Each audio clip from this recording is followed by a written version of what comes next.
तरह से देश में मॉब लिंचिंग की घटनाएं घटी हैं वो बहुत ही शर्मनाक हैं।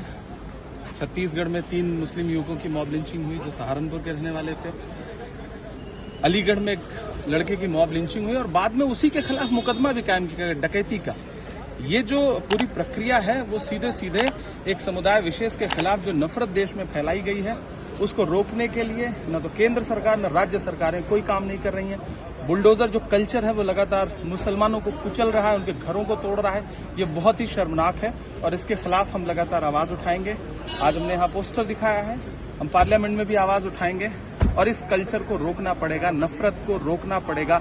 राहुल गांधी जी का जो संदेशा है नफरत छोड़ो भारत जोड़ो, तो भारत जोड़ने की प्रक्रिया देश की सरकार को भी शुरू करना पड़ेगा, प्रधानमंत्री जी को शुरू करना पड़ेगा। और मुझे उम्मीद है कि प्रधानमंत्री जब भाषण देंगे तो इस देश में अल्पसंख्यकों के ऊपर जो जुल्म हो रहा है, सिखों के खिलाफ, जैनों के खिलाफ, मुसलमानों के खिलाफ, ईसाइयों के खिलाफ, उस पर प्रधानमंत्री जी कोई न कोई बात जरूर बोलेंगे जो बुनियादी होगी। अगर ऐसा नहीं बोलते हैं तो ये माना जाएगा कि इसमें उनकी मौन सहमति। राहुल जी ने स्पीकर को पत्र लिखा है, उनके जो शब्द हटाए गए, एक्सपंज किए गए, उसको लेकर मुझे लगता है कि जब देश के नेता प्रतिपक्ष बोल रहे हैं और उन्होंने वो बातें रखी हैं जो देश के आम जनमानस के मन में हैं, तो फिर उसे कार्रवाई से हटाने का क्या मतलब है? क्या देश के प्रधानमंत्री जो बोलते हैं उसको कभी कार्रवाई से हटाया जाता है? बहुत सारी ऐसी बातें दोनों सदनों में देश के प्रधानमंत्री ने बोली हैं जो समीचीन नहीं है, लेकिन वो कभी भी कार्रवाई से नहीं हटती हैं।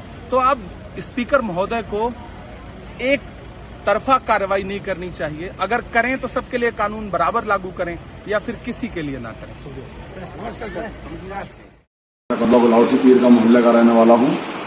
मैंने अपने बच्चे को बाग में चाय वाली पुड़िया लेने भेजा और रद्दी लेने भेजा, तो उसने संतलाल जो गुलशन प्लाजा के सामने है दुकान, तो बच्चे को जब सामान ले दिया तो उसने कार्बेट रख दिया।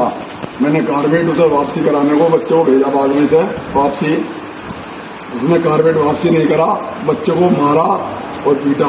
और कुछ लोग वहां पे उसके और साथ में 10-15 लोग थे, उन्होंने मारा।